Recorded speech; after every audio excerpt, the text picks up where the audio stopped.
Bonjour à tous, j'espère que vous allez bien. Je vous retrouve aujourd'hui pour une nouvelle vidéo dans laquelle je vais me concentrer sur des nouveautés du moment. Et vous savez quoi, j'ai déniché des petites pépites dont je voulais absolument vous parler. Et il y a également malheureusement certaines nouveautés qui m'ont déçue. Donc je vais vous faire un retour sur tout ça. J'espère vraiment que ça va vous plaire. J'en profite pour vous dire que si vous n'êtes pas encore abonné à la chaîne, vous pouvez le faire en cliquant sur le petit bouton s'abonner ci-dessous.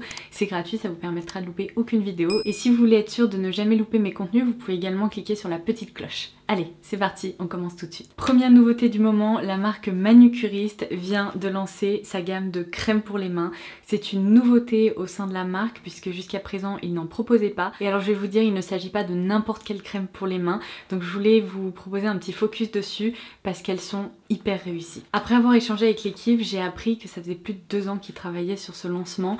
Ils ont mis au point leur propre formule et ils tenaient à ce que cette formule soit bio et vraiment green, qu'elle corresponde en fait au reste de la gamme qu'ils proposent à la fois en matière de vernis et de produits de soins pour les ongles. Et la particularité de Manucuriste, c'est qu'initialement la marque se destinait vraiment à un usage professionnel. Donc pour rester un peu dans leur ADN, parce que certes aujourd'hui en tant que particulier on peut se procurer les produits Manucuriste, ils tenaient bien sûr à proposer des crèmes pour les mains qui allaient plaire à leurs clientes, mais également tous les professionnels de la manucure avec lesquels ils travaillent, puisque je vous l'avais dit dans mes favoris du mois de septembre, mais ils ont notamment le Green Club où on peut aller se faire bichonner les mains. Donc ces crèmes pour les mains, j'ai eu l'occasion de les découvrir. Elles sont au nombre de 3 puisqu'il y a 3 parfums qui sont proposés. Et alors la première chose importante à noter, c'est qu'il s'agit de crèmes mains avec une compo hyper clean puisqu'on retrouve dans leur formule 98,7% d'ingrédients d'origine naturelle et ils ont également travaillé pour obtenir la certification Cosmos Organique qui est en fait la meilleure certification en matière de cosmétiques bio. Alors je vais vous dire un truc, cette texture de crème pour les mains, c'est probablement la meilleure que j'ai pu tester jusqu'à aujourd'hui puisque elle lisse la peau, elle répare. Pour tout vous dire, on n'a pas encore le chauffage chez nous, ils n'ont toujours pas remis le chauffage, donc il fait un peu froid certaines journées. Donc évidemment dès qu'il commence à faire froid, j'ai la peau qui tiraille et je peux vous dire que quand j'ai la peau qui commence à tirailler, j'ai aussi des gerçures qui commencent à apparaître sur les mains. Donc qu'est-ce que j'ai fait? Je me suis servi notamment d'une de ces crèmes mains parce que j'ai eu un coup de cœur pour un parfum. Je me suis servi d'une de ces crèmes mains et je n'ai aucun problème. Je n'ai pas de gerçures, je n'ai pas les mains qui tiraillent. Franchement, ça fait plaisir parce que je pense que si je m'en étais pas servi, j'aurais déjà plein de gerçures partout. Mais bon, bref, c'est un autre sujet. Et je dirais que la caractéristique principale de ces crèmes mains, c'est qu'elles ne laissent pas de film gras. À l'application, elles pénètrent hyper facilement et en quelques minutes on n'a juste pas l'impression d'avoir appliqué un corps gras finalement sur la peau. On ressent juste le confort de la crème main sans tous les inconvénients, c'est-à-dire les doigts qui collent, un peu poisseux, etc. C'est vraiment hyper agréable et je suis convaincue que cette formule pourrait vous réconcilier avec les crèmes mains si vous avez du mal à en appliquer parce que vous détestez justement avoir cette sensation un peu collante sur les doigts. Là, c'est vraiment extrêmement réussi. Alors en parallèle de la formule, ils ont également travaillé avec un nez français pour mettre au point les parfums et quand je vous disais que j'ai eu un coup de cœur dans cette gamme, c'est définitivement pour le parfum Fleur d'Orange qui est en fait un parfum à base de fleurs d'oranger, mais on est sur une fleur d'oranger très gourmande, très délicate, un peu fleurie et c'est tellement agréable. J'en ai encore appliqué ce matin et le parfum reste là, vous savez, sans être trop omniprésent quand on s'approche comme ça ou à l'application on le découvre et c'est définitivement mon coup de cœur dans cette gamme. Donc si vous me demandez ma préférence, c'est clairement Fleur d'Orange. Vous avez également la référence lavande vraie et alors là, comme le nom l'indique, on est sur un parfum de lavande très réaliste. C'est un parfum hyper nostalgique pour moi, très provençal, qui est frais et en même temps et bien très apaisant. Donc celle-ci elle est très agréable aussi. Et enfin, dernier parfum proposé dans cette gamme, on a la référence Rose Nouvelle. Je dirais que ce parfum là ravira les fans de rose puisqu'on est ici sur une rose de Damas très charnelle, très enveloppante. On distingue dès les premières secondes qu'il s'agit d'un parfum à base de rose, mais c'est une rose peut-être un peu plus moderne parce qu'elle est quand même un peu plus fraîche, un peu plus verte, donc c'est aussi une jolie création. Mais franchement en ce moment je suis complètement accro à la référence Fleur d'Orange. Alors je vous montre quand même à quoi ces tubes ressemblent. Ils sont colorés, ils sont hyper fun, ils s'inscrivent vraiment je trouve dans l'ADN de Manucuriste, donc je les trouve très réussis. Si vous avez l'impression qu'ils brillent un peu, c'est parce qu'il s'agit de tubes en alu qui sont complètement recyclables. On est sur un format généreux de 60 ml et ce sont bien sûr des crèmes pour les mains qui sont made in France. Alors bien sûr ces crèmes pour les mains vous pouvez les appliquer tout au long de la journée comme bon vous semble, mais vous pouvez aussi les intégrer à votre routine de manucure avant de vous vernir les ongles. Donc je voudrais juste vous montrer un peu comment je réalise une manucure détox, tout simplement parce que vous l'avez vu dans ces dernières vidéos, j'avais cette manucure semi-permanente avec des petites fleurs sur les ongles et je l'ai retirée tout simplement parce que j'avais les ongles qui avaient commencé à trop pousser et j'aime vraiment pas quand on voit la démarcation entre la repousse de l'ongle et l'ongle en tant que tel. Et généralement ce que j'ai l'habitude de faire, c'est qu'après avoir porté 2 fois des manucures semi-permanentes, je réalise une petite manucure vraiment détox où je laisse mes ongles respirer avant la prochaine manucure semi-permanente ou bien une manucure classique green par exemple chez manucuriste. Première étape évidemment, je me coupe et je me lime les ongles pour obtenir une jolie forme et pour être sûr qu'ils ne soient pas trop longs. Ensuite j'ai découvert cette petite chose lorsque je suis allée me faire ma manucure justement au Green Club et j'ai trouvé ce produit tellement dingue parce que je vous l'ai dit, Émilie qui avait réalisé ma manucure s'en était servie et le fait de repousser mes cuticules, ça ne m'a absolument pas fait mal, j'ai rien senti alors qu'habituellement franchement je suis hyper sensible et en fait elle avait utilisé l'émollient efficace dans la gamme de soins de manucuriste, donc je l'ai testé pour la première fois là lors de cette manucure détox on va dire, ça fonctionne tellement bien, ça assouplit hyper bien les cuticules, bien plus qu'une huile classique parce que jusqu'à présent c'est ce que je faisais, donc ça je suis ravie de l'avoir trouvé et personnellement c'est après avoir retiré mes cuticules que je passe à l'application de ma crème pour les mains. Donc comme je vous le disais en ce moment c'est la référence fleur d'orange. Et puis en plus, je sais pas, ce petit tube est trop mignon, je l'adore. Couleur un peu rose pêche comme ça, il est vraiment canon. N'oubliez pas de retirer le petit excédent de crème qui peut rester sur l'ongle parce que sinon votre vernis ou votre base s'appliquera peut-être un peu moins bien et elle adhérera moins bien à la surface de l'ongle. Et ensuite pour une manucure vraiment très clean, ce que j'aime faire c'est appliquer une base lissante ou traitante. Là j'ai utilisé ce produit là. Il s'agit tout simplement de la base 5,5 qui est vraiment une base hydratante, réparatrice et qui va faire du bien à mes ongles avant ma prochaine manucure. Donc voilà pour cette nouveauté chez Manucuriste. Pour cette vidéo, l'équipe m'a proposé de collaborer avec moi pour mettre en place un nouveau bon plan pour vous parce que ça fait quelques mois que je vous en ai pas proposé. Donc je vous laisse un code de réduction de 15% qui s'affiche juste là à l'écran. Il s'agit de Manucuriste Low Dose. Je l'ajouterai également évidemment en barre d'infos et je vous laisserai les liens vers les produits dont je vous ai parlé. Et ce code s'applique bien évidemment à toutes les nouveautés, donc les crèmes mains, mais aussi à toute la gamme de vernis Green Flash ou la gamme Green classique. Donc si vous avez envie de découvrir la marque, de découvrir certaines références que vous ne connaissez pas encore, eh bien c'est peut-être le moment de profiter de cette réduction. Je ne sais pas à quelle date se termine ce bon plan, donc j'ajouterai également la date butoir en barre d'infos. Alors je passe à la deuxième nouveauté que j'ai sélectionnée pour cette vidéo, et alors pas des moindres, parce qu'il s'agit en fait de mon deuxième coup de cœur.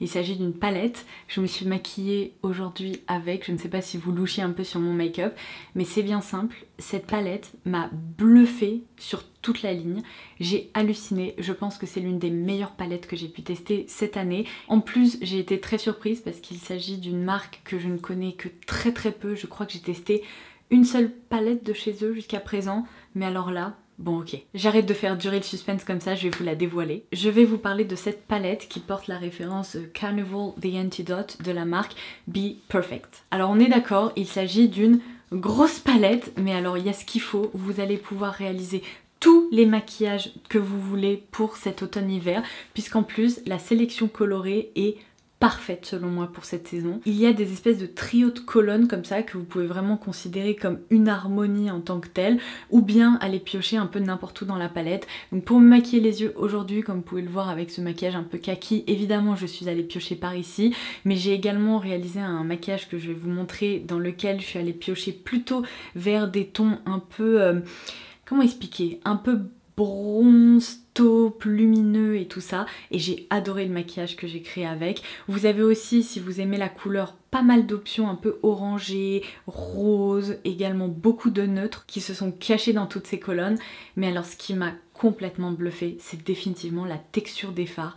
Ils se travaillent mais tellement facilement, aussi bien pour les mats que pour les fards plus lumineux, plus métalliques. Je vais vous montrer évidemment des swatchs à l'écran, mais d'abord je vais vous montrer quelques fards comme ça. Qu'est-ce que je peux vous montrer? Il y a trop d'options. Celui-ci qui est incroyable, je vais mettre donc celui-ci que j'ai porté hier qui est sublime aussi.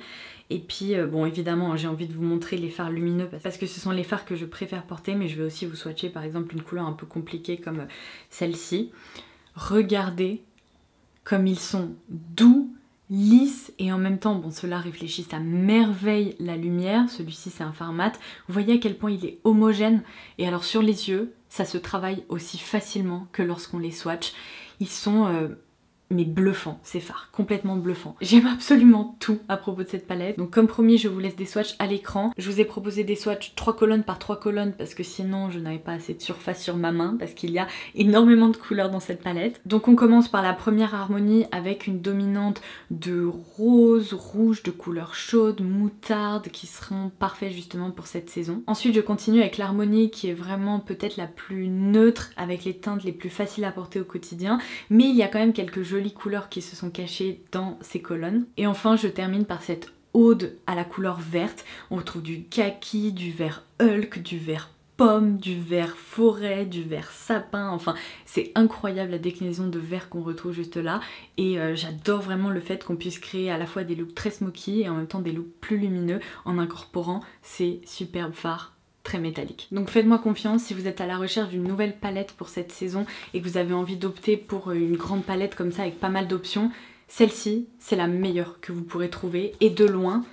Je suis mais tellement impressionnée que du coup j'ai envie de commander d'autres palettes de la marque et de m'amuser avec plus de fards et encore plus d'harmonie parce que je l'aime tellement. Alors je vais juste vous montrer un make-up que j'ai réalisé avec cette palette. J'ai opté pour la teinte Siren plutôt au niveau du coin externe de l'œil et je l'ai vraiment un peu étiré au niveau du centre de la paupière. Ensuite j'ai appliqué la teinte Elixir qui est peut-être la plus belle de la palette, qui apporte vraiment de très jolis reflets au maquillage. En coin interne j'ai opté pour ce joli doré qui n'est pas trop jaune, c'est la teinte Simmer. Et ensuite pour ajouter une touche encore plus lumineuse j'ai utilisé le fard Glisten qui est vraiment le fard lumineux par excellence. Et en ras de cils inférieur j'ai utilisé la teinte Dwindle.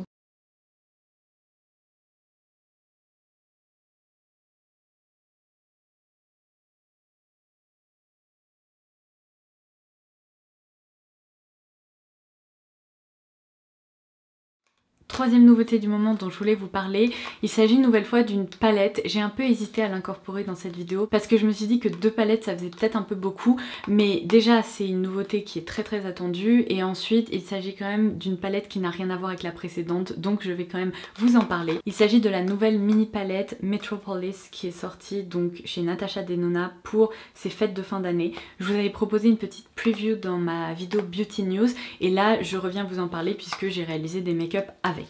Alors cette palette est déjà disponible sur l'e-shop de Look Fantastic, je vous laisserai pareil des liens ci-dessous. Elle a été lancée donc vous pouvez vous la procurer si jamais elle vous intéresse. Il s'agit d'une édition limitée. Alors c'est vraiment un format que j'adore chez Natasha Denona, ces petites palettes, puisqu'elles permettent vraiment de réaliser quand même plusieurs looks avec uniquement 5 fards à paupières. Et là l'harmonie est très jolie. Franchement c'est une harmonie que j'adore puisqu'on retrouve vraiment cette teinte un peu émeraude comme ça qui est sublime et elle est vraiment complimentée par les fards qui ont été sélectionnés. Alors je m'attendais à avoir un coup de cœur absolu pour cette palette. C'est vrai que je suis peut-être un peu plus mitigée que ce que je pensais, tout simplement parce que j'ai l'impression que ces fards font un peu plus de chute que d'autres fards Natasha Denona. Je suis pas vraiment habituée à devoir nettoyer mon contour des yeux quand je me maquille avec des fards Natasha Denona parce qu'ils sont souvent hyper performants et c'est vrai que bon les chutes ça n'a jamais été un problème et là j'ai l'impression quand même qu'avec certaines de ces teintes il y a des chutes, notamment avec ce superbe fard dont je vous parlais, là ce fard un peu émeraude. Alors il n'empêche que les make-up que j'ai pu réaliser avec, je vais vous en montrer un également dans cette vidéo, ils me plaisent beaucoup, je les trouve très jolis et notamment pour des fêtes ou des événements, c'est vrai que c'est une petite palette qui pourrait vraiment vous plaire. Vous pouvez opter pour des make-up très lumineux, assez neutres et en même temps vous pouvez aller de l'autre côté du spectre avec des make-up vraiment waouh, avec plein de reflets, des effets un peu dorés et tout ça. Donc je vous dis pas que c'est un flop, loin de là, je trouve qu'au contraire elle est même plutôt très jolie. Après par contre je vous conseille vivement de vous maquiller les yeux avant de vous maquiller le teint parce que ce fard là fait quand même de sacrées chutes et vous allez pouvoir le voir dans les séquences. Donc je vous montre un peu comment j'ai réalisé ce make-up. J'ai commencé par balayer ce fard un petit peu jaune moutarde soutenu dans le creux. Ensuite j'y suis allée franco, j'ai directement appliqué ce fard-ci donc sur la paupière. Je l'ai recouvert au niveau du centre de la paupière par ce fard doré qui est vraiment sublime, les deux teintes se complimentent vraiment. En coin interne c'est dommage, il n'y a pas de fard ultra lumineux donc j'ai opté pour cette teinte mat qui est peut-être un tout petit peu foncé pour ma carnation mais ça fonctionne, ça permet de calmer un peu le jeu avec tous les reflets lumineux qu'il y a sur la paupière. Et ensuite je me suis occupée du ras de cils inférieur et voilà le résultat. Le gros avantage de cette mini palette chez Natasha Denona c'est qu'elle vient dans un kit avec un pinceau qui est en fait un pinceau plutôt estompeur slash applicateur qui se présente comme ceci. Et c'est vrai que c'est plutôt génial d'avoir la palette et le pinceau pour offrir, ça peut être super, ou bien à s'offrir aussi. C'est vrai que c'est un pinceau de qualité, donc au lieu d'acheter uniquement la petite palette, on a ce petit cadeau supplémentaire et je trouve que c'est une bonne idée. Toutes les mini palettes de Natasha Denona devraient être proposées avec ce format là. Ah d'ailleurs, avant de passer aux deux nouveautés qui m'ont un petit peu déçue, je voulais absolument vous partager une info. Si par hasard vous habitez à Paris ou vous êtes de passage sur Paris là ces prochains jours, vous avez jusqu'au 20 octobre pour vous rendre dans la nouvelle boutique éphémère proposée par Fresh en partenariat avec My Little Paris. Je vais vous insérer des photos à l'écran, mais franchement cette boutique est superbe. Elle a été imaginée autour de l'actif star des produits Fresh, à savoir la rose. Donc c'est une expérience sensorielle à part entière où les 5 sens sont mis en avant. Vous avez un atelier de composition florale, vous avez des petits ateliers de détente et c'est vraiment un lieu à visiter si vous avez envie de découvrir ou redécouvrir la marque Fresh, et également visiter une boutique qui sort vraiment de l'ordinaire. Comme je vous le disais, malheureusement c'est une boutique éphémère, donc notez ça dans vos agendas, vous avez jusqu'au 20 octobre pour aller y faire un tour. Et d'ailleurs je vous ai même pas donné l'adresse, elle se situe 18 rue de Turenne à Paris. Je vous laisserai bien sûr toutes les infos en barre d'infos. Alors je passe à deux produits qui ne m'ont pas à 100% convaincue. Je commence par celui-ci. Donc cette marque Ilia, j'ai déjà eu l'occasion de tester quelques produits, notamment des rouges à lèvres au fini mat qui ressemblent un peu aux Velvet Matte Lip Pencils de NARS, qui sont très réussis, je les trouve vraiment très sympas. Mais c'est vrai que c'est une marque qui s'est vraiment développée depuis quelques années et ça fait un moment que j'avais pas testé de produit. Donc je me suis concentrée sur le cas de leur nouveau mascara qui est leur mascara Volume. Comment dire? C'est fou parce que ce mascara correspond en tout point à ce que j'aime à la base. C'est-à-dire qu'il y a une brosse en fibre avec une forme comme ça un peu de sablier qui permet vraiment d'attraper à la fois les petits cils dans le coin interne et les cils en coin externe. Je trouve que la matière se répartit plutôt bien et il faut garder en tête qu'il s'agit d'un mascara volume. Alors ce qui est fou, c'est que pour un mascara volume, je trouve qu'il ne densifie pas suffisamment la racine des cils et les cils de façon générale. On n'a pas trop cet effet volume russe ou complètement waouh. C'est plutôt le mascara volume facile à porter pour le quotidien puisqu'il sépare bien les cils, il les maquille, il les rend plus noirs, il les allonge et il apporte un petit peu de volume. Donc c'est pas tout à fait ce à quoi je m'attendais. Après c'est le mascara que je porte aujourd'hui et je vous ajouterai des zooms aussi. Il est joli, il est très confortable, on ne le sent pas, mais peut-être que je m'attendais à un effet un peu plus waouh. Alors du coup c'est à garder en tête si jamais il vous intéressait. J'ai essayé de le construire un peu, d'ajouter une autre couche et j'ai pas vraiment réussi à le transformer comme je peux le faire avec d'autres mascaras volume.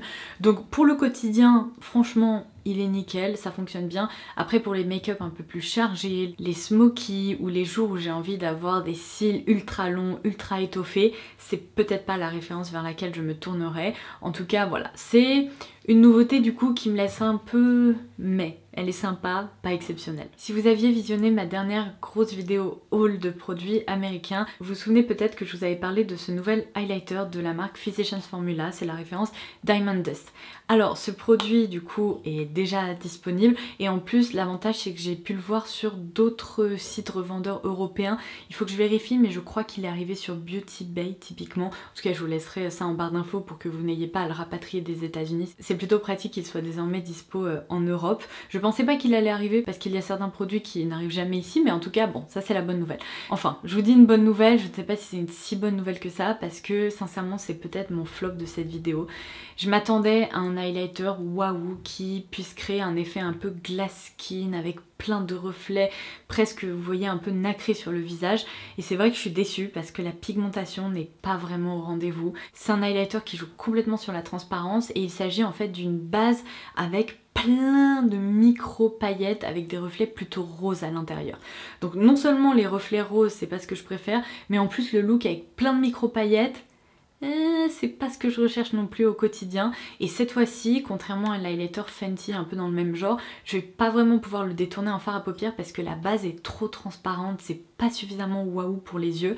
Donc c'est un peu le produit, ouais, déception de cette vidéo parce que j'ai essayé de l'appliquer encore aujourd'hui. Vous voyez, ça laisse un effet un peu rose bizarre sur les joues, et encore là en vidéo ça va, mais quand je m'approche vraiment de mon miroir de salle de bain en face de la lumière, je me dis mais qu'est-ce qui se passe? Il y a vraiment plein de micro paillettes roses. Donc si vous n'aimez pas les micro paillettes sur le visage, celui-ci clairement il n'est pas fait pour vous. Et si comme moi vous vous attendiez à un highlighter vraiment waouh, c'est pas trop le cas. En fait c'est un peu l'highlighter pailleté mais léger, c'est très étrange comme concept et bon ouais, je suis pas impressionnée. Et alors je termine cette vidéo focus nouveauté avec deux produits pour les lèvres. puisqu'on retrouve deux nouveaux produits chez Dior. Alors ce sont deux gammes qui existent déjà, que vous reconnaissez peut-être puisqu'elles sont très connues chez Dior. Donc vous avez le Lip Glow qui est tout simplement un baume à lèvres qui va réagir au pH des lèvres et teinter les lèvres. Et vous avez également le Lip Maximizer dont je vous ai déjà parlé dans mes vidéos, puisqu'il s'agit d'un gloss avec un effet un peu mentholé qui va donner un petit peu plus de volume aux lèvres, qui est confortable, qui est joli, il y a plein de couleurs qui sont proposées. C'est un produit que j'aime beaucoup, mais sachez qu'il existe un dupe chez Catrice. Je vous laisserai ma dernière vidéo dupe en barre d'infos, parce que c'est vrai qu'il existe des équivalents. Il y a aussi un produit comme ça chez Charlotte Tilbury, et il existe des alternatives à plus petit prix si vous en recherchez. Il n'empêche que si vous voulez vous gâter et vous offrir un très joli produit à la fois hydratant pour les lèvres et qui apporte un peu du glow ou de la couleur, ces options pourraient être pas mal. Ce que j'aime beaucoup dans la gamme du Lip Glow, c'est qu'il y a encore quelques années, il n'existait que la teinte rose, qui était un rose pétard. Lorsque ça teinte les lèvres en rose fuchsia, et c'était pas ma teinte préférée. Et du coup, ils avaient décliné cette gamme avec un pêche, un corail, une couleur framboise, une couleur rose un peu plus douce, et j'avais trouvé ce lancement vraiment très ingénieux. Et là, c'est vrai qu'ils ont lancé du coup des nouvelles teintes autour du bronze. Alors, ce qui est complètement fou, c'est que je ne vois pas pourquoi ils ont intitulé ça bronze, parce que moi je ne trouve pas que ce soit vraiment bronze. Quand on dit bronze, eh bien on s'attend... Combien de fois je vais dire ce mot? C'est pas grave. Quand on pense à cet univers-là, on pense à une teinte un peu automnale, marronnée, avec des reflets et tout ça, mais je m'attendais vraiment à une base peut-être un peu plus foncée. Je porte le Lip Glow aujourd'hui, alors certes, on dirait un nude légèrement orangé, un peu bronze, mais sauf que sur mes lèvres, je sais pas si c'est lié au fait que j'ai une base peut-être un peu plus rose, mais ce Lip Glow chez moi ressort vraiment rose et pas bronze, nude, taupe ou marronné. C'est un peu étonnant. Alors par contre il est très joli, c'est vrai, et il est moins rose fuchsia, moins rose pétard que la teinte rose classique dans la gamme des Lip Glow. Donc c'est peut-être une option à considérer si vous recherchez un baume teinté comme ça, qui est confortable, léger. Après il hydrate pas du feu de Dieu, mais en tout cas il teinte les lèvres et... c'est vrai que bon, le rendu est plutôt joli. Et en termes de sensorialité, c'est vraiment une odeur de petit bonbon à la menthe sucré, c'est gourmand, c'est hyper agréable et c'est rafraîchissant. Donc ça c'est vrai que c'est un point très positif. Et alors le Lip Maximizer dans la teinte bronze, c'est vrai que on retrouve plutôt un côté un peu bronze, vous voyez, peut-être un peu orangé clair, mais en tout cas je vois d'où ça vient. Et cette base justement ressemble un peu à la Voie lactée. Il y a une base de corail avec des reflets dorés, des micro-paillettes, des nacres et tout ça. Alors c'est sûr que la base est transparente, donc l'effet est peut-être moins coloré sur les lèvres. Après ça me pose pas de problème dans le sens où ça permet d'ajouter un effet glossy, un peu plumpy. Donc j'aime bien combiner les deux aussi. Je vais vous montrer ce que ça donne. Ça donne vraiment un peu plus de glow et ça permet d'ajouter ce sous-ton un petit peu plus orangé. Donc c'est peut-être un produit que vous voudrez porter seul ou bien à combiner avec d'autres produits. Voilà ce que ça donne. C'est vrai que c'est joli, mais vous voyez la base reste un petit peu bien couleur lèvres, couleur rose. On n'a pas trop ce côté bronze, donc je voulais vraiment vous le préciser parce que si vous louchiez sur ces nouveautés dans l'espoir que ce soit un peu plus marronné, c'est pas tout à fait le cas. Après, elles en restent pas moins réussies, elles sont confortables, sensorielles. Leur rendu est joli sur les lèvres, mais je voulais justement voilà, vous montrer un peu comment elles se comportent. Ça sent la menthe sur mes lèvres, c'est trop agréable. Entre mes mains qui sentent la fleur d'oranger et un peu la pâtisserie marocaine, c'est délicieux, et mes lèvres qui sentent la menthe, je me sens bien. Voilà, ça sera tout pour aujourd'hui. J'espère vraiment que cette vidéo autour de ces nouveautés du moment vous aura plu. Dites-moi quels sont les derniers produits en matière de nouveautés que vous avez eu l'occasion de tester, qu'est-ce que vous en avez pensé, faites-nous des petits retours en commentaire ci-dessous. J'adore échanger avec vous, et n'oubliez pas que vous avez du coup moins 15% sur tout l'e-shop de Manucuriste. Profitez-en si vous ne connaissez pas encore la marque, profitez-en également si vous voulez opter pour des nouvelles couleurs de vernis ou évidemment pour découvrir leurs nouvelles crèmes pour les mains qui sont hyper réussies. Vous me remercierez parce que vous aurez des mains toutes douces tout l'hiver, ça je peux vous le dire. Et évidemment je vous conseille vivement de tester la référence fleur d'orange si vous aimez la fleur d'oranger. Voilà, j'ai suffisamment parlé pour aujourd'hui, je vais aller déjeuner, je vous embrasse très fort et je vous dis à très vite. Bye bye.